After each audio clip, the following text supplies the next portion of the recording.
people always ask me when I tell them I am from Eritrea, they always ask me, what is Eritrea? But I tell them it's a country. And they ask me, where is it? And the second thing they ask is, why do you simply, or why do you easily get asylum, or why are you simply granted asylum? And why do you have the opportunity to be relocated?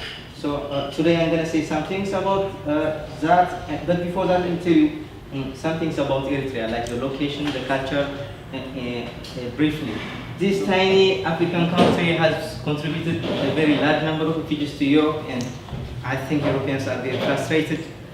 They also ask, but why are people coming from this country? It's a very tiny country, and it's producing many refugees. And there is no war, there is no famine. There is nothing in Eritrea that people know. But in Eritrea, those who flee Eritrea, they are treated as traitors or as deserters. So he was put into prison for 3 years. And until 2011, we had no idea for where he was, from 2007. But in 2011, I was 17 and I finished my secondary school. So I was going to the military training. And my mother was all alone by herself. And we didn't have no news about my father. But just before I left for the military training, my father came to our home. He came late in one night, and when I saw him, I couldn't even recognize him. But he also left us the next morning, very early. And he again fled to Ethiopia. Then later he told us that he fled from prison. Now he's living in South Sudan. So that's the story of Eritreans. That's what happens to Eritreans inside Eritrea. And the military service or the national service is not only for men, it's also for women. And it has no age limit.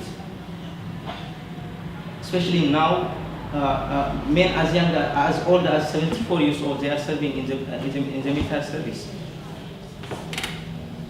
But when I say that, it doesn't mean that everyone goes to the military. You can serve as a teacher, but in your part-time you will also serve as a soldier. If something happens, they can call you anytime, and you are a soldier. For instance, if I am a teacher in this area, in the night shift, I work as a patron in this area. Everybody has a gun in Eritrea, like everyone, literally, except the young people and or married women, or pregnant women, or women with children. So those are the reasons why Eritreans flee.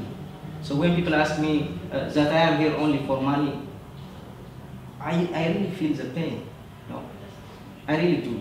I feel it. Who would trade his family and his country and his comfortable life for money? I wouldn't do that. Even money is just, we seek money just for a comfortable life. But here, everybody is looking down at you. You're not at home. You are a nobody. We hear a lot about Syria and Iraq, but we don't hear it as much about Eritrea. And it's also like kind of contrast that in Syria this war broke out like 6 years ago, and then it's still ongoing very intensely and actively, but in Eritrea it kind of seems more hopeless in a way, because it's just one government that's controlling everything.